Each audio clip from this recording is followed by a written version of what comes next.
Minhas queridas irmãs, esse momento de quebrantamento de nossas vidas é um momento muito sério também para cada um de nós. Eu sempre digo que, por mais que eu tenha estado presente nos encontros da SAF, cada encontro me surpreende. E sempre me surpreende de forma positiva, pela presença de cada irmã, pela presença de cada delegação, pelo empenho das queridas irmãs, pela disposição para fazer a obra e pelo desejo de realizar o ministério. Eu estava estudando o tema proclamador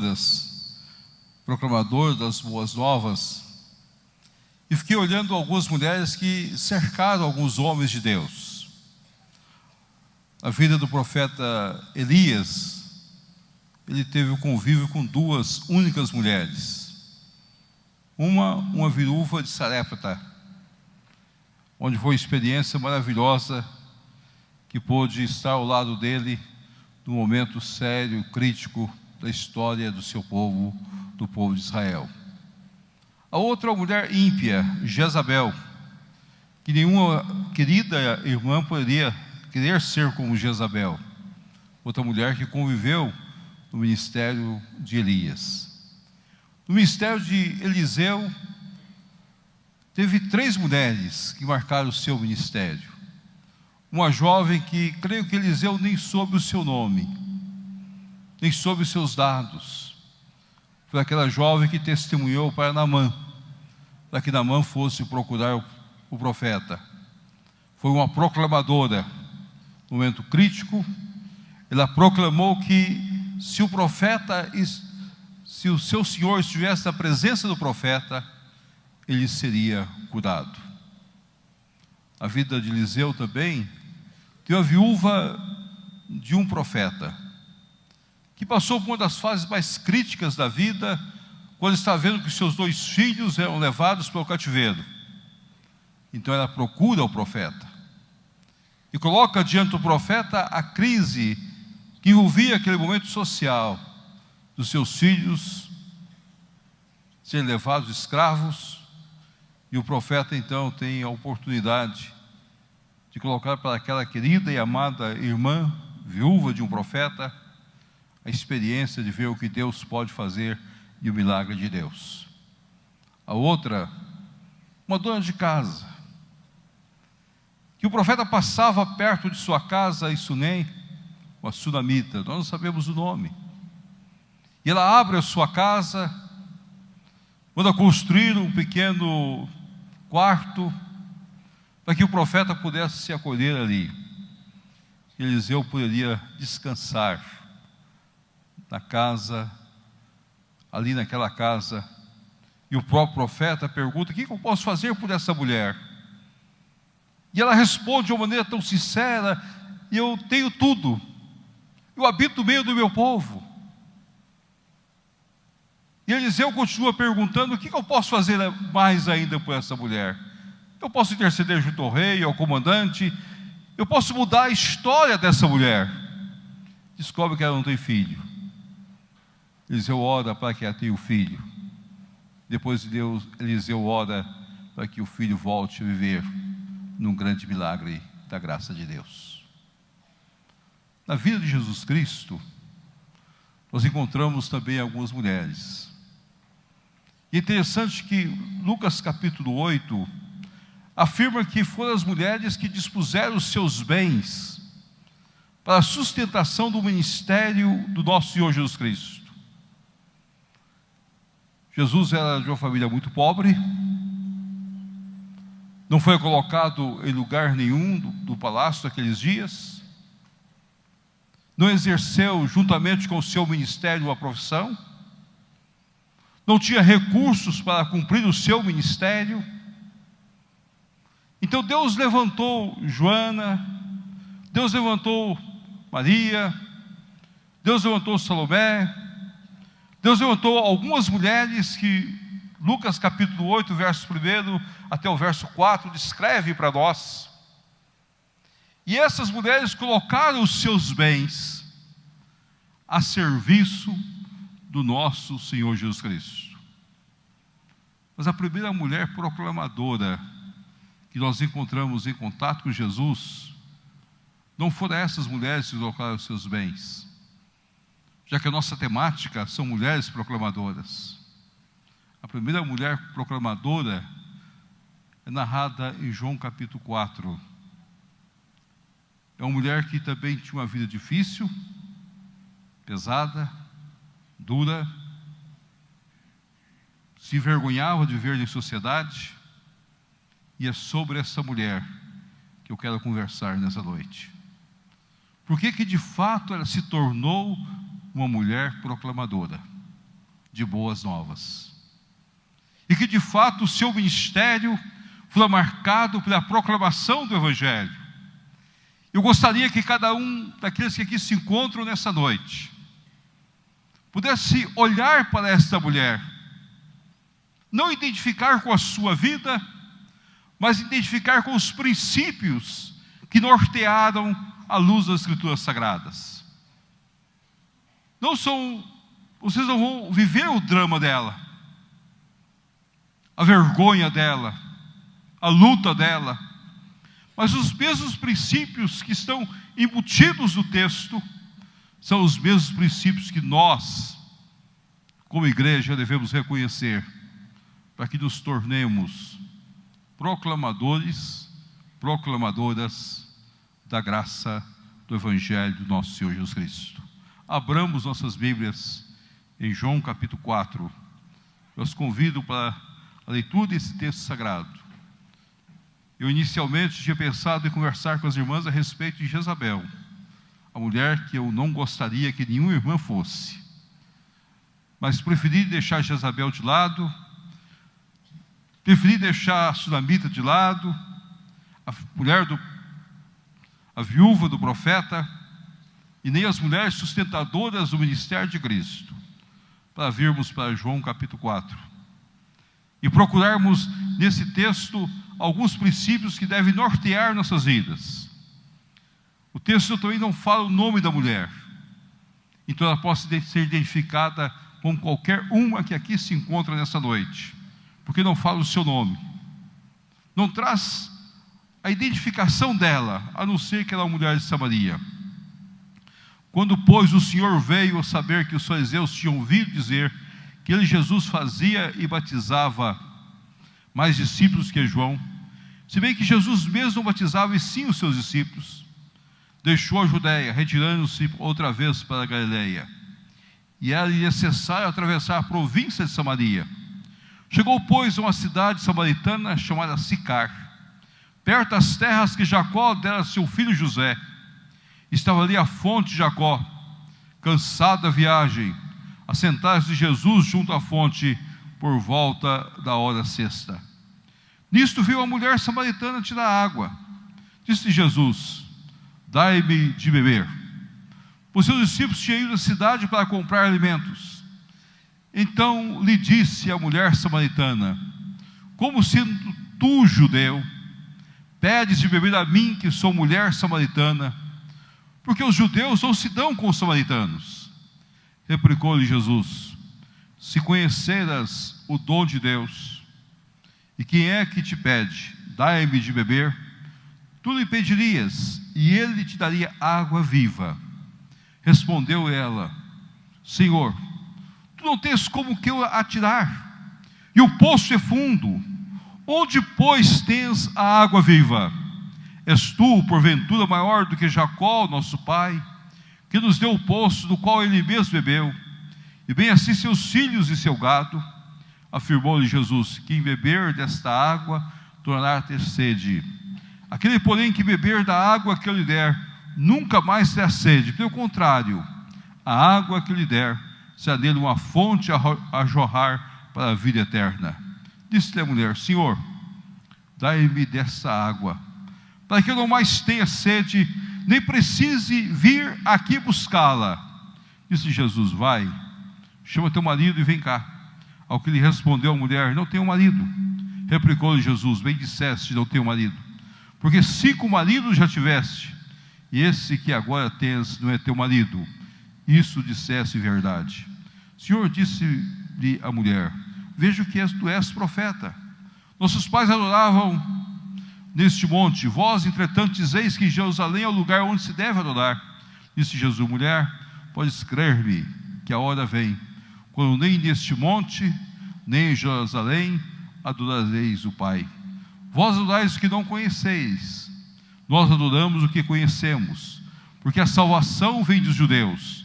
Mas vem a hora, e já chegou, em que os verdadeiros adoradores adorarão o Pai em espírito e em verdade, porque são estes que o Pai procura para seus adoradores. Deus é espírito, e importa que os seus adoradores o adorem em espírito e verdade. Eu sei, respondeu a mulher, que has de vir o Messias, chamado Cristo. Quando ele vier, nos anunciará todas as coisas. Disse Jesus: eu o sou, eu que falo contigo. Desse ponto chegaram os seus discípulos e se admiravam de que estivesse falando com a mulher. Todavia, nenhum deles lhe disse: que perguntas? Ou por que falas com ela?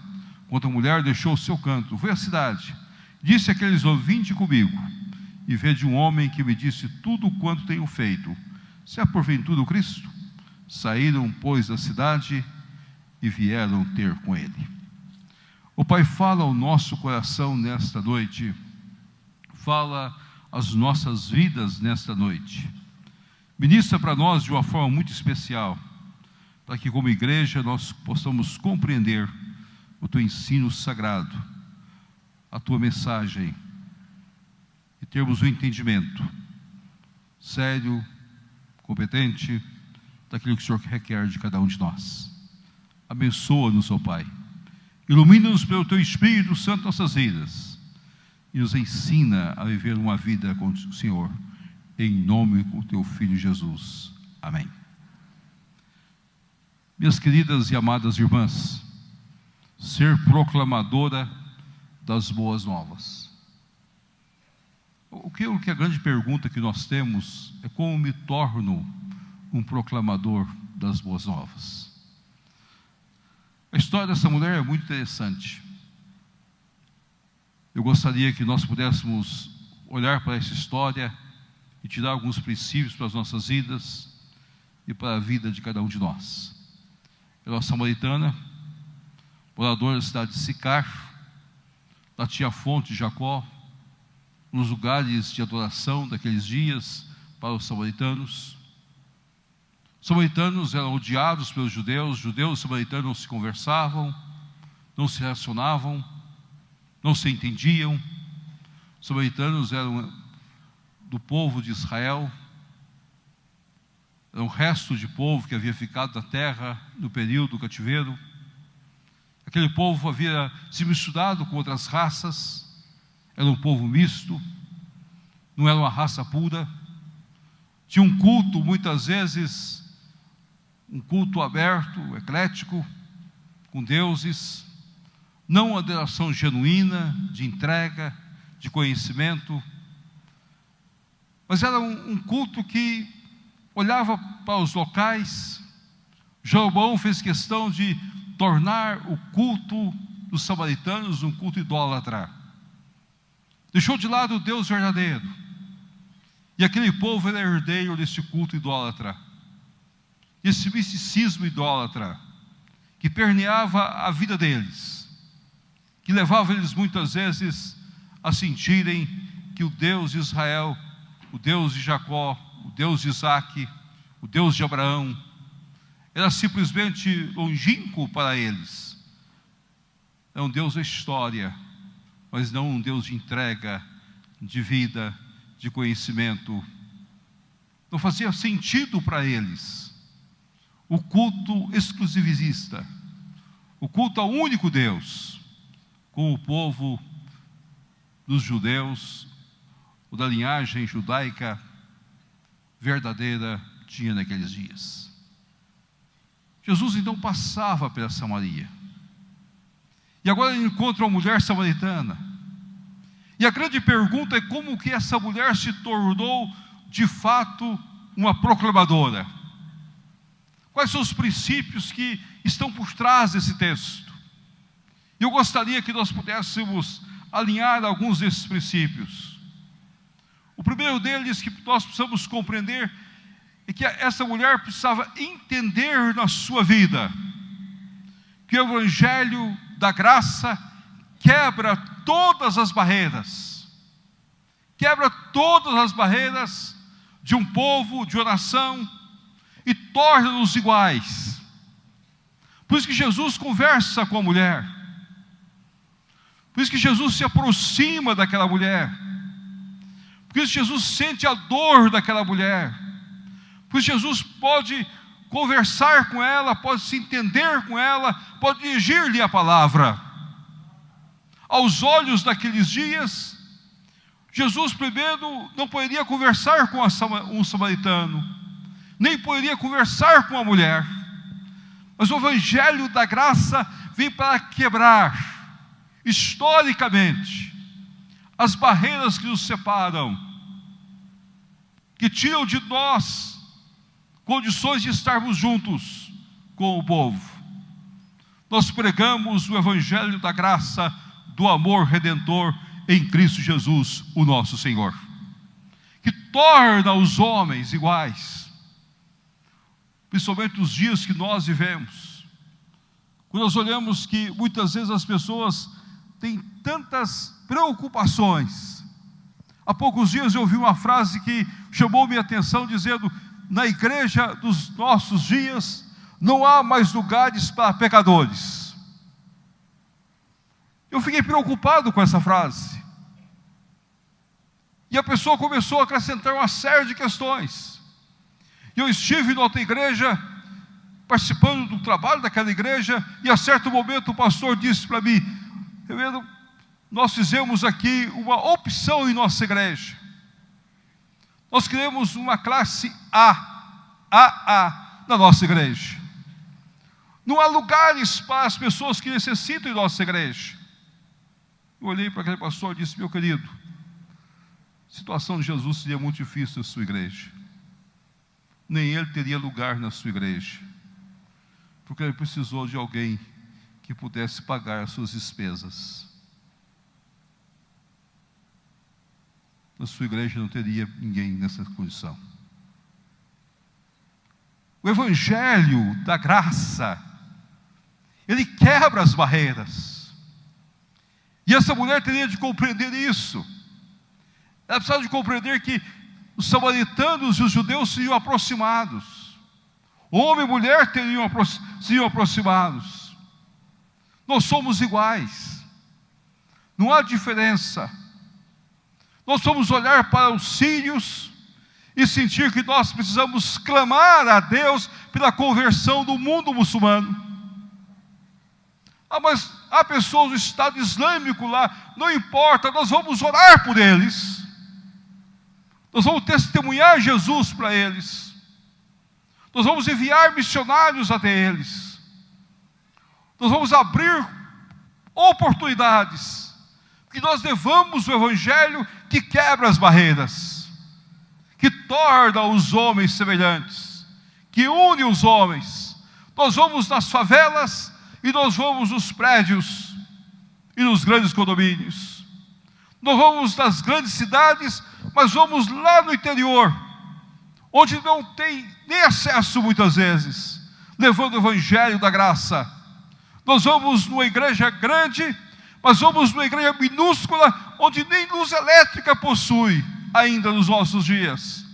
E muitas vezes aqueles irmãos cantando com fervor, louvando a Deus em bancos rústicos construídos. Esse é o Evangelho da graça. É o Evangelho das proclamadoras. Então essa mulher precisava primeiro compreender isso. A segunda coisa que ela precisava compreender, ela precisava compreender, para ser uma proclamadora, que só Jesus satisfaz nossas vidas.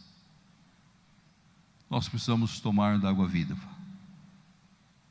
Nós precisamos de uma experiência profunda com o Senhor Jesus Cristo.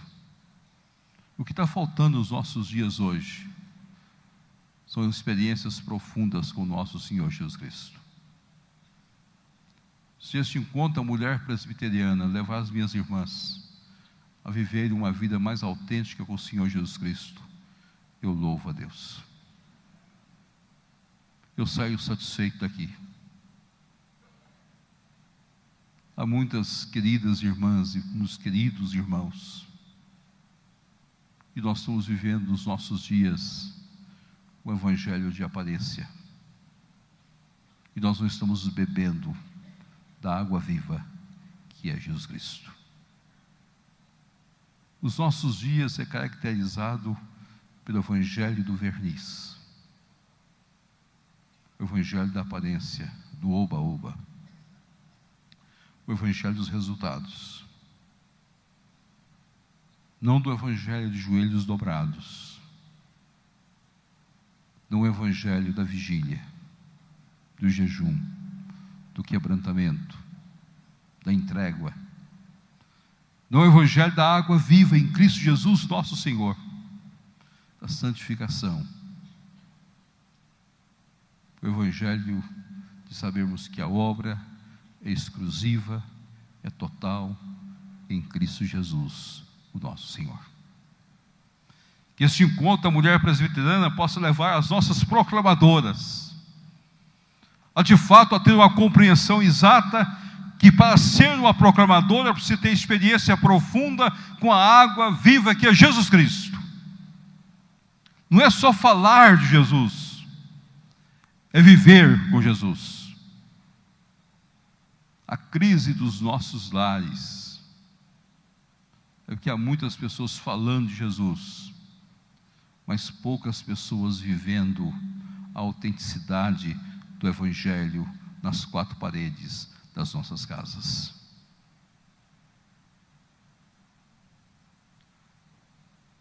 Há muitos anos eu ouvi uma história que marcou minha vida, e ela pode ser resumida da seguinte maneira: eu conversava com um jovem, e eu perguntava para ele: sua mãe é uma mulher líder da nossa SAF, mulher crente, fervorosa aqui na igreja, por que você ainda não entregou sua vida para Jesus? E quando eu fiz essa pergunta para ele, ele olhou para mim e disse: pastor, por mais que o senhor conheça, o senhor não conhece minha mãe. Eu disse: eu espero que eu conheça sua mãe. E o senhor não conhece minha mãe. Minha mãe é líder aqui da igreja, participa de todos os trabalhos da igreja, mas quando fecha a porta de nossa casa,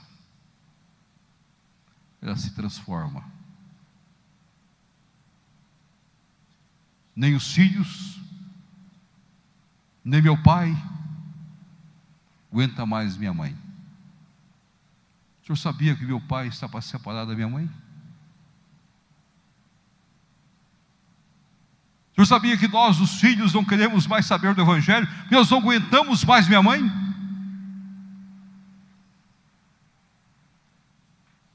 Aí eu fui conversar com aquela irmã, sentei com ela, e quando nós sentamos, ela começou a chorar.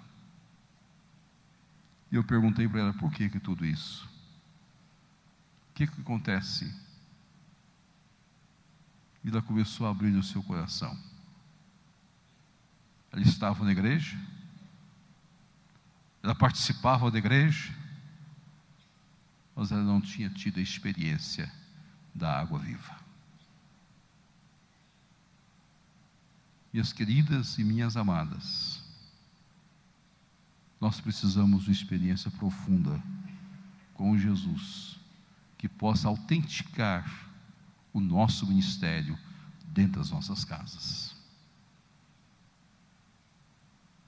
Quando a mulher viúva do profeta viu que os seus filhos iam ser levados, ela não desesperou.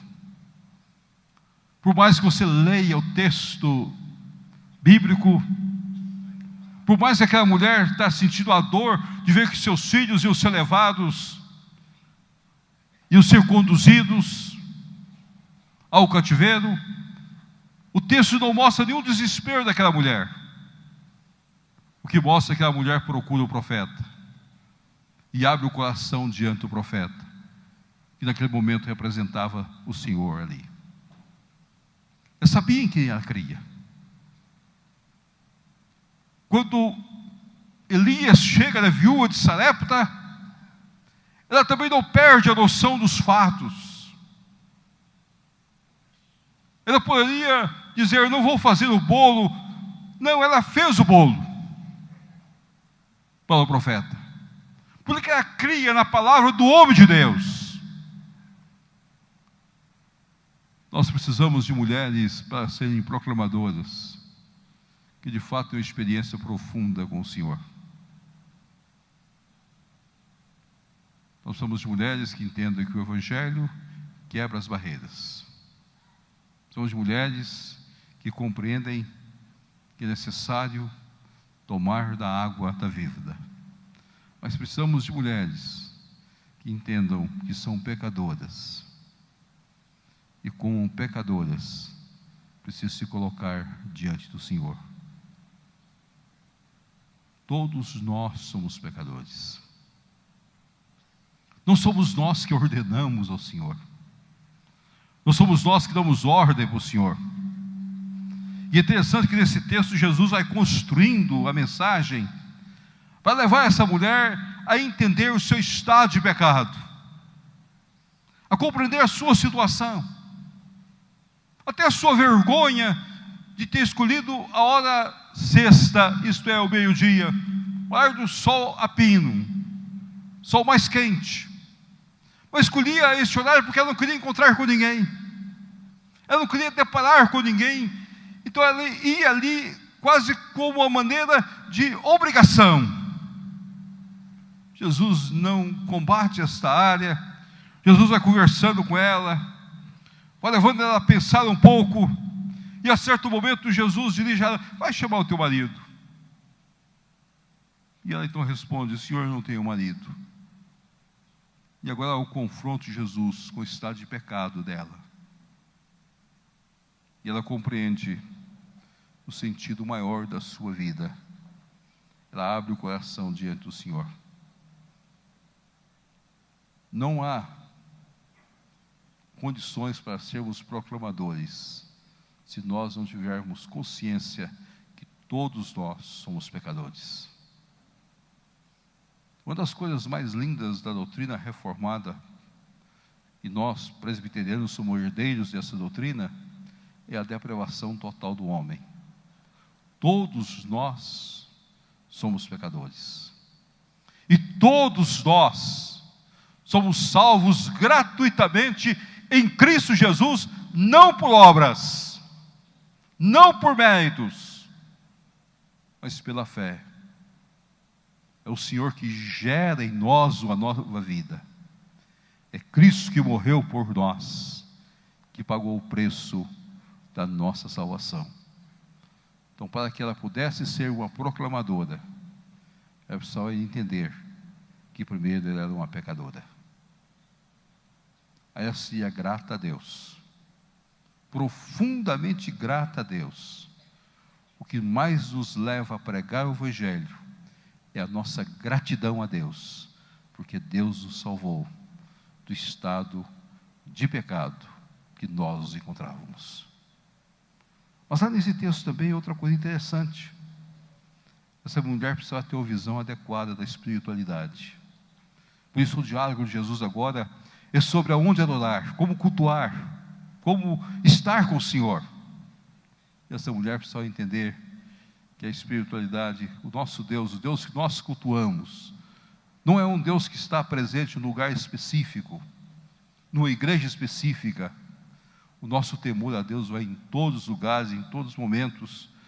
Deus é Espírito, e importa que os seus adoradores o adorem em espírito e verdade.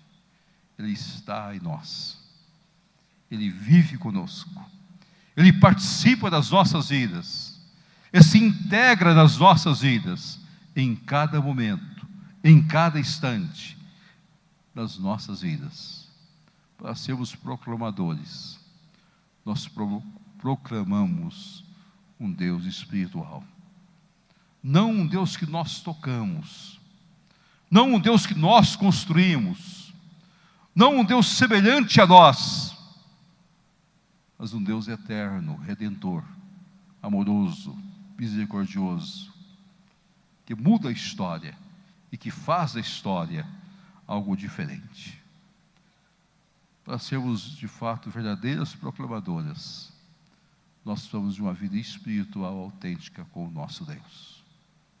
Vida de oração, vida de entrega diante do Senhor a cada dia das nossas vidas. É uma mudança de postura nossa no mundo em que nós vivemos. No período que nós estamos vivendo, o que nós mais gostaríamos de dar é ordem a Deus.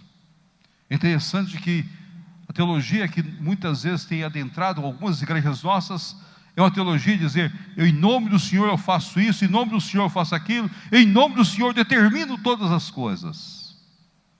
Mas quando nós compreendemos que Deus é Espírito, e quando nós temos real temor de Deus, nós vamos sempre colocar: se for da vontade de Deus, se for do querer de Deus, é no poder de Deus, é na graça de Deus, é na misericórdia de Deus.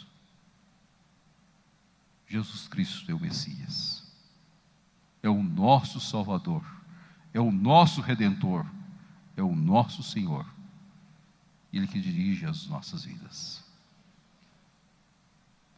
Proclamadoras. Aquela mulher saiu, chamou os maridos, para que eles pudessem ouvir Jesus. Vocês foram chamadas para serem proclamadoras. Proclamadoras para os seus filhos, para o esposo, para as amigas, para os amigos. Nós somos chamados por Deus para sermos proclamadores. Mas há 4 princípios que nós precisamos guardar para nós. O Evangelho que nós proclamamos quebra todas as barreiras. O Evangelho que nós anunciamos, o Evangelho que de fato traz a nós o sentido maior da necessidade de tomarmos da água viva, de experiência profunda com o nosso Deus. O Evangelho que nós pregamos nos ensina a ser gratos, porque nós fomos alcançados pela misericórdia e pela redenção em Cristo Jesus, que nos elegeu lá no passado, e no tempo de Deus nos chamou pelo Espírito Santo. Mas o Evangelho que nós proclamamos é o Evangelho espiritual. Deus está e participa das nossas vidas, e Ele tem os seus. Nós somos semeadores da verdade, mas quem faz a obra é Deus, porque a glória, o louvor pertence a Deus. Proclamadoras das boas novas. Que Deus abençoe a cada uma das minhas queridas e amadas irmãs. Que nós possamos sair daqui como proclamadoras das boas novas. A partir das nossas casas. Se o seu filho, se a sua filha, se a sua família ainda não é toda crente, começa a orar para ser uma proclamadora para ele e para eles. E creia que Deus pode trazê-los. Se os seus amigos não são crentes, comece a orar por eles. Faça uma lista deles. Coloque diante do Senhor. Dê folhetos. Converse sobre o Evangelho. Quebra as barreiras. Abre espaço de acordo com a vontade de Deus.